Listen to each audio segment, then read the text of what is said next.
बिस्मिल्लाहिर्रहमानिर्रहीम। अस्सलाम वालेकुम दोस्तों, मैं हूं सईद और आप देख रहे हैं सईद सॉल्यूशन यूट्यूब चैनल। दोस्तों, आज की वीडियो में हम बात करेंगे कि जनवरी 2024 में अगर आप नाइट्रोक्स 3 किलोवाट के साथ 6 प्लेट्स लगाना चाहते हैं तो आपकी कितनी कॉस्ट आएगी। तो सारी डिटेल आपके साथ शेयर करता हूं और कुछ खामियों के बारे में बात करेंगे ताकि फ्यूचर में आप वो गलती ना करें। तो जनाब, इस तरफ 4 सेटअप लग रहे हैं और एक सेटअप इधर लगेगा, यानी टोटल यहाँ पर 5 सेटअप्स लग रहे हैं। और अगर पहली खामी की बात करें तो देखें, स्ट्रक्चर एक साइड पर है और उसकी वायर दूसरी जानिब जा रही है।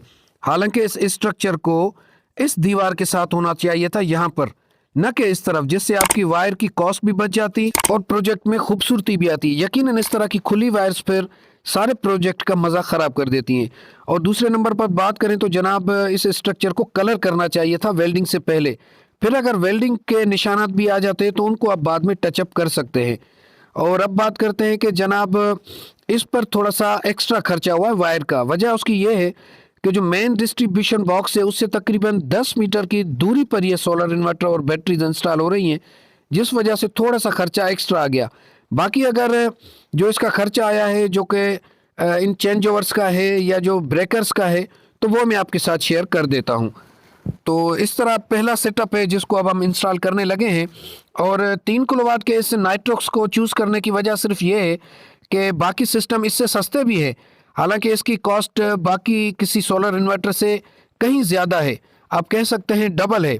और अगर जनवरी 2024 में इसकी प्राइस की बात करें तो ये आपको 2,20,000 से 2,23,000-24,000 तक मिल जाएगा।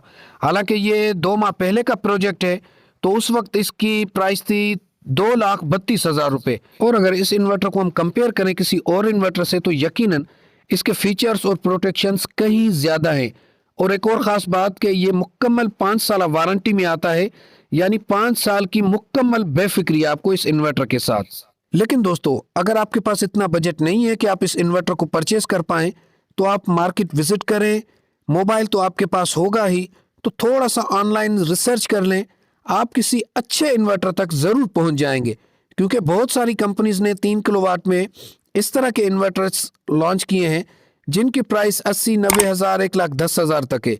और अगर वेरोन सीरीज़ की बात करेंगे जो कि इन्वरेक्स का है, तो उसकी कीमत आपको 1,70,000 से 1,80,000 के दरमियान मिलेगी। लेकिन आपने सिर्फ ये ध्यान रखना है कि उस कंपनी का इन्वर्टर आप परचेज करें जिसकी वारंटी पीरियड आपको ज़्यादा से ज़्यादा दे रही हो कंपनी। और उसके अलावा उसका सर्विस सेंटर आपके शहर में या करीब ही मौजूद हो। यूँ ना हो कि आप ऑनलाइन अगर कोई इन्वर्टर मंगवाएं और फिर अगर खुदा न खास्ता उसमें कोई ख़राबी आ जाए तो फिर आप सर्विस सेंटर को ही ढूंढते फिरे।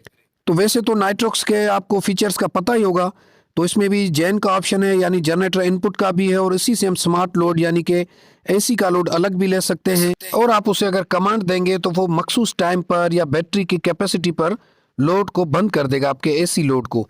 बाकी घर का लोड चलता रहेगा।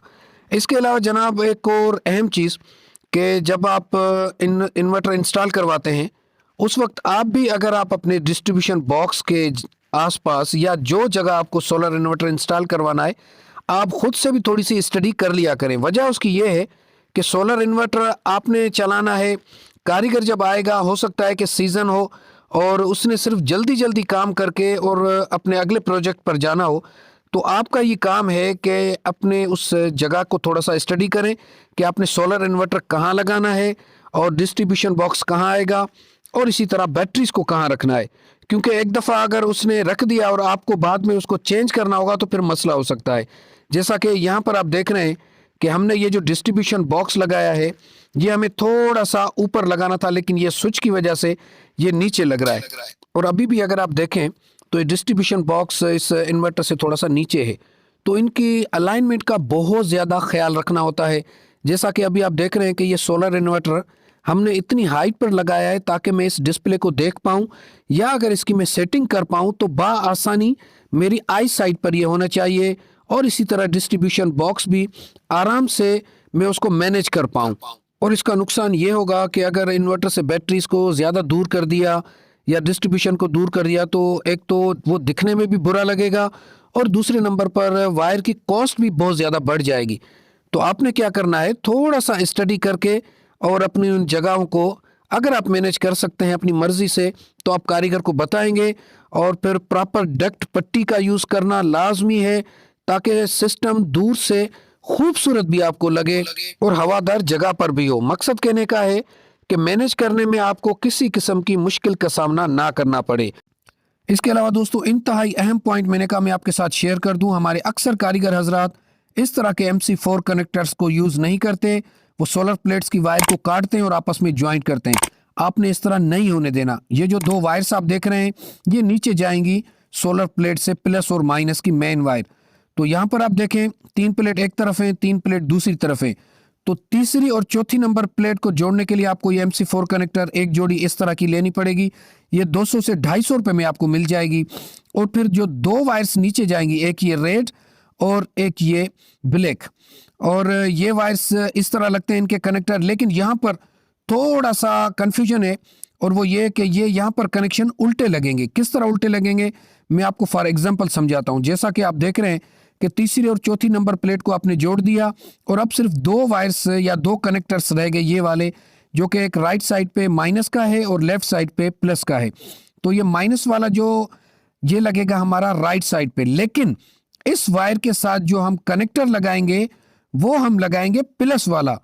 जब हम प्लस वाला लगाएंगे तो ये माइनस वाले कनेक्टर के साथ जाकर मिलेगा। और ठीक इसी तरह ऊपर से जो रेड वायर आ रही है ये आप देख रहे हैं, ये जो लेफ्ट साइड पर कनेक्टर है ये रेड का है यानी प्लस का है। तो ये प्लस की वायर जब हम इसके साथ ऐड करेंगे तो इसके साथ जो हम कनेक्टर लगाएंगे वो लगाएंगे माइनस वाला। ये थोड़ी सी कंफ्यूजन है, इसमें हमारे कारीगर हजरात थोड़े से कंफ्यूज होते हैं। तो आपने इंश्योर करना है कि ये MC4 कनेक्टर लगाने हैं, आपने वायर को काट कर ज्वाइंट नहीं करना है। और जनाब ये फाइनल लुक आप देख रहे हैं जो कि हमारे सोलर इन्वर्टर का है। स्मार्ट लोड भी इस वक्त ऑन है। और चले मैं आपको थोड़ा सा डिस्ट्रीब्यूशन बॉक्स दिखा देता हूं कि ये जनाब हमने चेंज ओवर लगाया है, ये घर का है और ये AC का है। अब हम चाहें किसी भी वक्त हम घर को सोलर पर और वापडा पर शिफ्ट करते हैं एट ए टाइम। और इसी तरह ये चार्जिंग का हमने दिया है।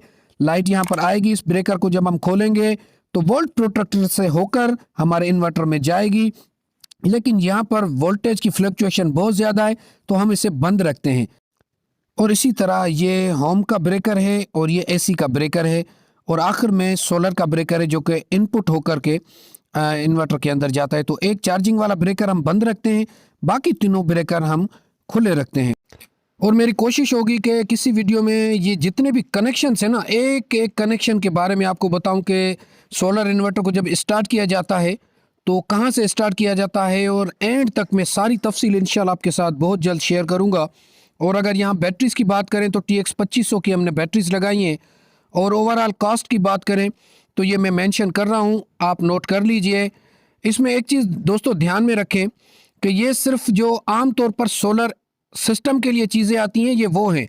अगर एक्स्ट्रा आपने वायर लगाई या कहीं से और कनेक्शन दे दिए तो वो कॉस्ट फिर थोड़ी सी बढ़ जाती है। अपना बहुत सारा ख्याल रखिएगा। अल्लाह हाफिज़।